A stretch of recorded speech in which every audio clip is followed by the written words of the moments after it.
things I'm curious about, how much has the office changed? How much has the work of the Secretary of State's office changed in that time? Well, the statutes that we enforce pretty much have stayed the same, but the way that we do it is at least 180, if not 300. I mean, it's just really, really different. When I came in, we were a state of 7.5 million people, and now we're about 10.5. So that's a large number. I mean, it's basically half again, large.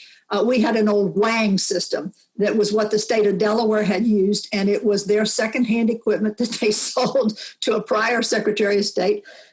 And when we had any problems, we had to pay for somebody to fly in from Tennessee, because the closest person that had any ability to work on a Wang system was that far away. So it was a mess. We just had static.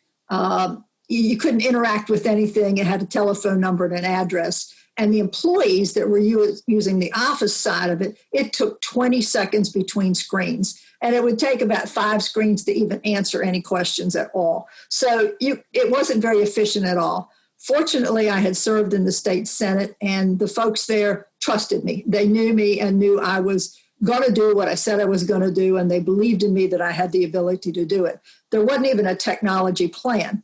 We thought there was, but then about a month before I got sworn in, after being elected, I got a telephone call that said, "Oh, sorry, there really isn't a plan that the IRMC was supposed to approve." So there I was, just, standing still by myself. But I grabbed onto a very fine state employee named Bruce Garner, who has always been in the IT division. And Bruce was assigned to the Secretary of State's office at one time. So that was one of the real keys. Bruce did not have a big learning curve. So Bruce led us into a technology plan. Bruce was project manager on developing the software that we now operate on. The state of North Carolina, or Secretary of State's office, actually owns our software. We hired developers to come in and work with office staff to prepare it. It was our property every minute that they were coding. And that has been a godsend, because we did not have enough money to do everything that was needed. So there was a wave of change of law, and a lot of Secretary of States around the country were needing to do a major upgrade. And we had developed the upgrade ourselves. Some of them were paying $10 million to just have this commercial loan part of it upgraded. And we ended up bartering what we had, and told them, if you build anything on this architecture, your only requirements to have this are, number one, give North Carolina a little credit. And number two, if you build anything on, we get it back. We get the upgrades back. So our notary program was actually done by the state of New Mexico and Kentucky.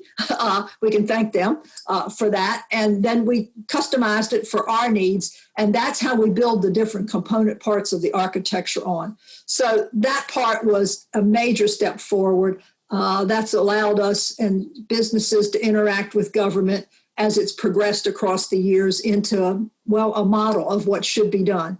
The department's received any number of awards on our technology, and some of these awards are 10 years ago. We were one of the first doing some of this stuff.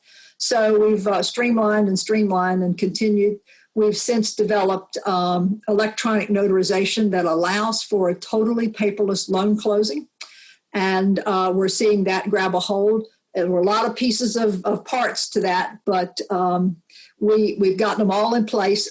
Several of them depended upon Fannie and Freddie of acceptance of electronic notes and those kind of things that were a little bit out of my control, but we kept nudging, and they worked with us so that they knew the product that we were creating was going to be acceptable to them. So technology has just changed dramatically. Well, and I think you're kind of getting to what my next question